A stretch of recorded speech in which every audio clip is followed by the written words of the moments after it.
ingsun dalem amet budal marang wana jati rokeh akarep golek kayu jati wulung gede monggo sinuwun.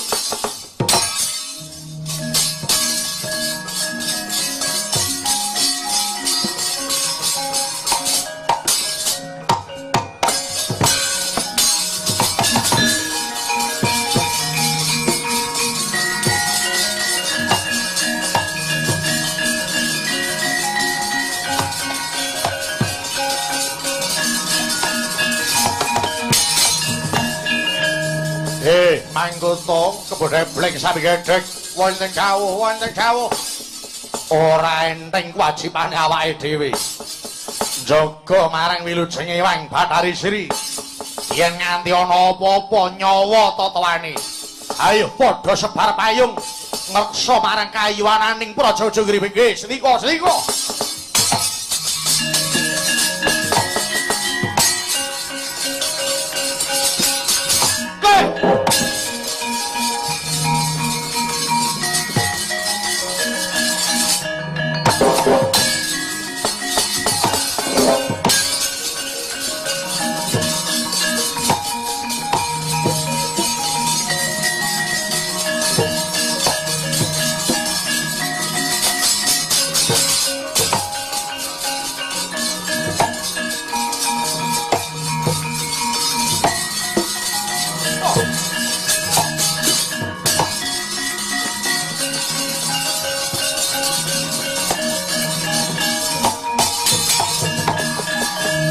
Indriya mangun kung kanduhan rimang lerlena tanpa kanin yen tantulus mengku sang Dyah Utama mangkono sang nata mudha wis nyolon ngrerepa Pangilahing masidham sekaring bawana langgeng ora pangling iki anakku Niloteksaka padha raharja para tamu ana ing papan kene Niloteksaka ya Bapak lulus raja semangku niskala ora liwat sungkemku wae katur marang paduka Bapak ya wis tak tampa kanthi bungeng atiku nggir syukur bagi sewu anakku lanang isih gelem tilik karo pun Rama nadyan aku mapan ana tengahing alas kowe ora isin. Ya, Bapak. Kejaba aku tilik marang Bapak peneman. Aku ki gumun karo kowe, Bapak. Kok gumun ki perkara apa? Gumun kowe ngatasé ora kurang panggonan sing rame. Lan ora kurang papan sing jembar kena apa? Bapak ya sepertapan lah kok malah milih ana tengahing alas sing sepi kaya ngene. Kuwi ra aneh to iki. Tak kandhani ya nggir. Saben titah kuwi duwe kemareman dewi-dewi. Tumraping pun Bapak uripku luwih tentrem yen ana tengahing alas tinimbang ana tengahing kutha.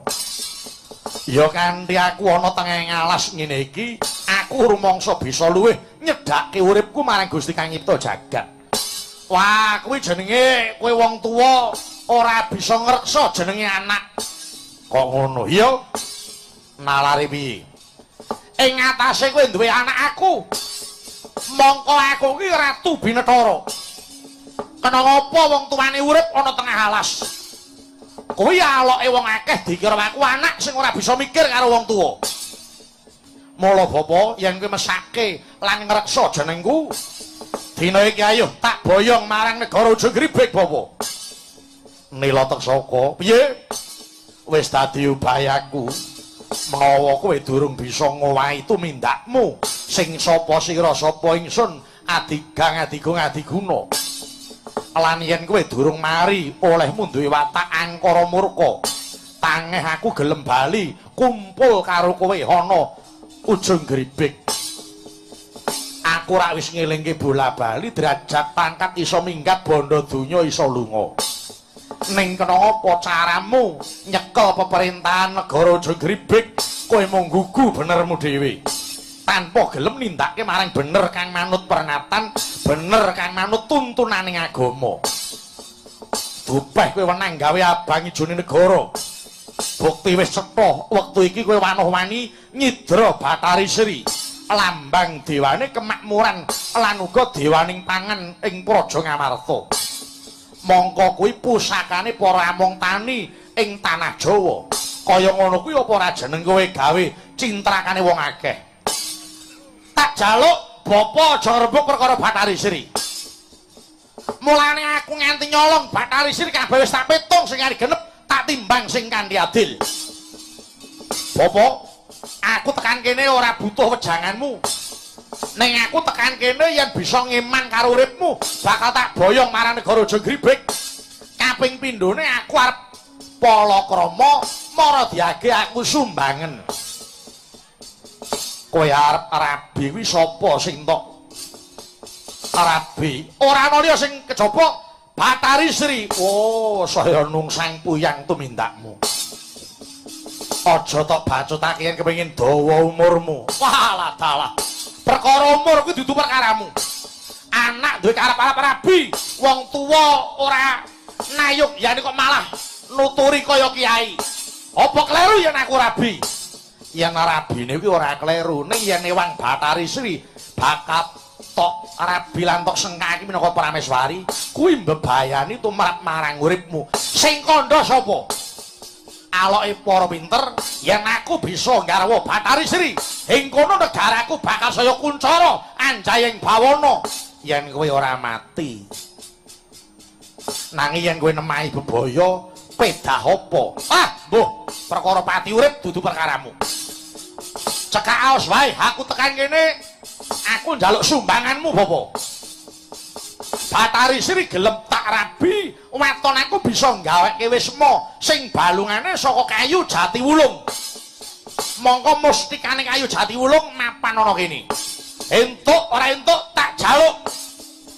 Aja kaya mangkono ning lotek saka kayu jati wulung kuwi dudu pepancenmu.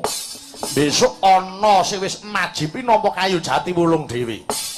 Mula tak jaluk kowe bali yo. Urungna nggonmu bakal ngarabi ewang Bathari Sri. Walah dalah, wong tuwa disambati anak ora nyengkuyung kepara malah mancai, ora patut disembah, punjung kepelari.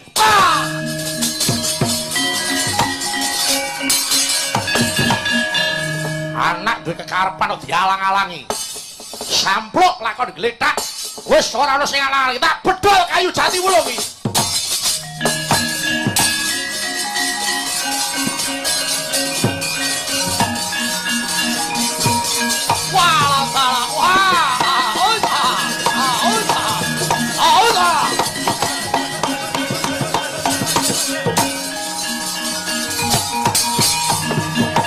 Kayu kang mawa sorot analai ora pangli iki mustikane kayu jati wulung tak bedol tak kowe negara kowe Bathari Sri lakon dadi bojoku kowe ya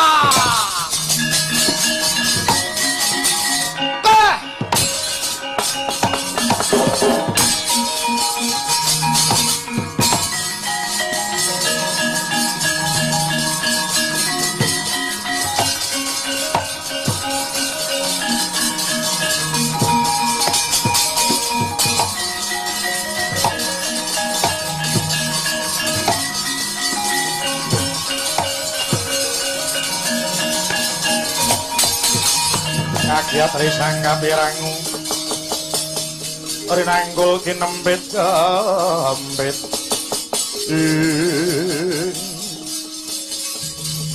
wah Hanoman kados pundi nggih menika sampun dumugi wana jati rokeh inggih menika mapan wonten wana jati rokeh mila kula ngantos nganti paduka anak kula pringgondani nyaketi wisma wisma menika kados dene pertapan. Namung sareng dumugi mriki kok menika wonten pendhita. Namung ketingalipun Kamtaka. Inggih, badhe kula kintun bayu supados wangsul kekiyatanipun nggih.